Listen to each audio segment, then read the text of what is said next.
Hello बच्चों, welcome to brilliant study classes. आज का हमारा टॉपिक है परसेंटेज, क्योंकि परसेंटेज आपके कॉम्पिटिटिव एग्जाम के हर पेपर में आता है इसका क्वेश्चन। तो परसेंटेज के जितने भी क्वेश्चन आते हैं उन सबको आज हम डिस्कस करने वाले हैं। इसका कॉन्सेप्ट को बेसिक से एडवांस तक डिस्कस करने वाले हैं। तो चलिए क्लास को स्टार्ट करते हैं। तो टॉपिक है हमारा परसेंटेज। आपके पेपर में इस टाइप के क्वेश्चन आते हैं, ये रहे इस टाइप के ज्यादातर, ठीक है, और इसके एडवांस आते हैं। तो यहाँ पर देखो, सबसे पहले लिखा है 1600 का 25%, लेकिन हम पहले पढ़ने वाले हैं यहाँ पर कि परसेंटेज क्या होता है। ठीक है, सबसे पहले बात करें कि परसेंटेज होता क्या है। तो जैसे कि अगर बात करें कि यहाँ पर इसमें जो है हमारे पास कितने बॉल हैं, 100 बॉल है, 100 बॉल, ठीक है। इस 100 बॉल में से अगर हम 50 बॉल बाहर निकाल लें, कितनी बॉल, 50 बॉल बाहर निकाल लें, तो इसके अंदर कितना बचेगा, 50 बचेगा, और बाहर कितना है, 50। तो हम बोल देंगे 50% है, क्योंकि परसेंटेज का मतलब होता है 100, कि 100 में से ही चीजें बाहर आती हैं। ठीक है, जैसे कि आपका जो है एग्जाम्पल के तौर पर आपका 100 नंबर का पेपर होता है इंग्लिश सॉरी मैथ का, मान लो एग्जाम्पल, और आपको मिला है 20 नंबर, तो यानी कि आपको मिला है 100 में से 20%। कितना मिला है, 100 में से 20%। यही अगर बात करें हम यहाँ पर, अगर आपका मान लेते हैं टोटल, आपका मान लेते हैं टोटल आपका 600 का होता है, कितना 600 का होता है, मान टोटल होता है 600 का, और आपको एग्जाम मिले हैं 300। कितना मिले हैं, 300, यानी कि आधे मिले हैं ना, हाफ मिला है ना। तो 100% का हाफ कितना होगा, 50%, तो इसको बोलेंगे 50%। ठीक है, इस तरीके से आपको करना होता है, इस तरीके से परसेंटेज काम करता है। जैसे कि अभी यहाँ पर देखो 1600 का 25% है ना, तो 1600 यहाँ पर हमारे पास कितना है, 1600 है।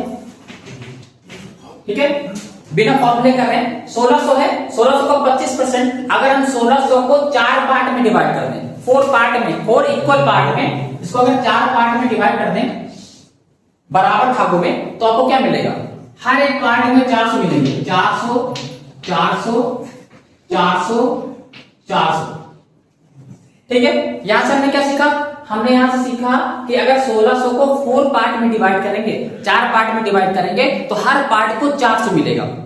या फिर बोलेंगे 1600 को 4 लोगों में बांटेंगे तो 400 मिलेंगे, राइट। ठीक है, लेकिन हम जानते हैं टोटल परसेंटेज कितना होता है, 100। तो ये टोटल कितना होगा, ये 100% का होगा।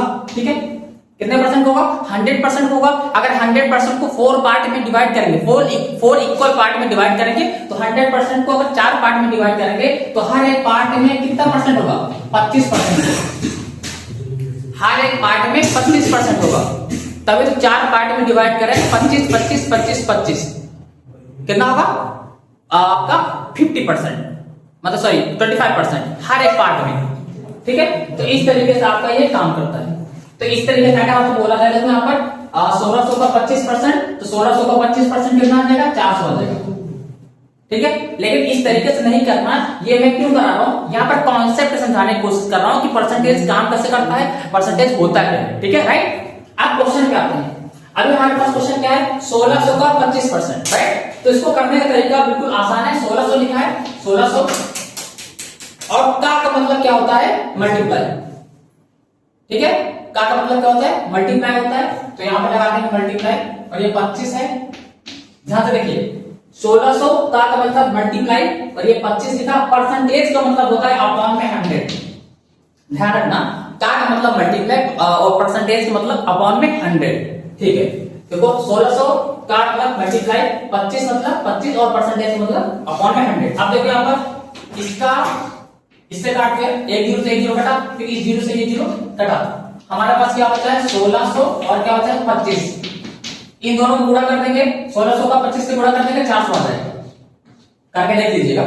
ठीक है, तो 16 का 25 गुणा करेंगे, 400 आ जाएगा। यही तो देखो यहाँ पे निकाला था कि 25% 1600 का कितना आया था, 400 आया था। ठीक है, तो इस तरीके से सवाल, या फिर आपसे पूछ लेता है कि 1900 का 10%, 1900 का 10% कैसे निकालेंगे। 1900 का मतलब गुणा होता है और 10, और परसेंटेज का मतलब होता है बटे में 100। ठीक है, ओके। आप देखो ये जीरो से ये जीरो कटा, ये जीरो से ये जीरो कटा, आपके पास क्या बचा यहाँ पर देखो 190 और यहाँ पर कुछ नहीं बचा 190। अगर हम बात करें 1900 का 10% कितना आ रहा है 190 आ रहा है। तो इस तरीके से इस टाइप के क्वेश्चन होते हैं। कभी कभी आपका सिंपल भिन्न देता है और भिन्न को बोल देगा कि इसको परसेंटेज में चेंज करो, ठीक है, जैसे ये भिन्न रखा है। सेकंड क्वेश्चन देखो, यहां पर आपसे पूछा गया है भिन्न 3/5 को प्रतिशत में बदलो, ठीक है, भिन्न दिया उसको परसेंटेज में चेंज करना है, ठीक है, ओके। अब यहां पर देखो कैसे काम करेगा। यहां पर देखो 3/5 है तो हमने लिखा 3/5, ओके, और यहां पर इसको चेंज करना है इसमें प्रतिशत में। प्रतिशत में जब चेंज करना होता है, प्रतिशत का मतलब ही 100 होता है, तो इसमें मल्टीप्लाई कर दो 100 का, इसमें मल्टीप्लाई कर दो 100 का, मल्टीप्लाई कर दो और यहां पर लिख दो प्रतिशत।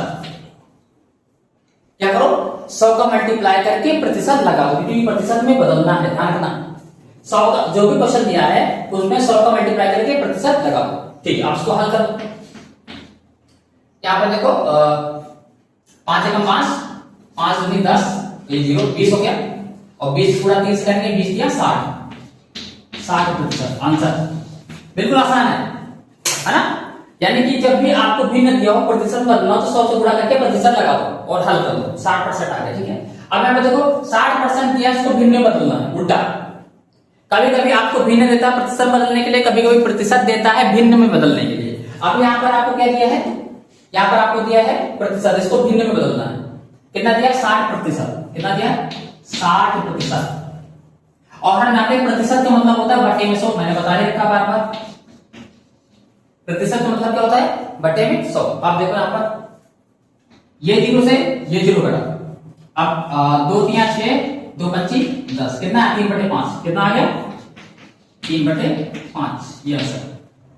तो इस तरीके से हमारा परसेंटेज काम करता है।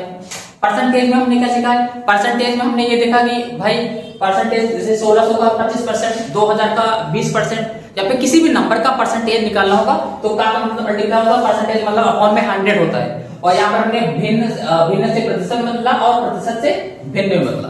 तो इस तरीके के क्वेश्चन आपके कॉम्पिटिटिव एग्जाम में आते हैं, इसका कॉन्सेप्ट क्लियर करना बहुत जरूरी था, ठीक है। तो आज की क्लास में इतना ही पढ़ते हैं, मिलते हैं नेक्स्ट क्लास में। Thank you class.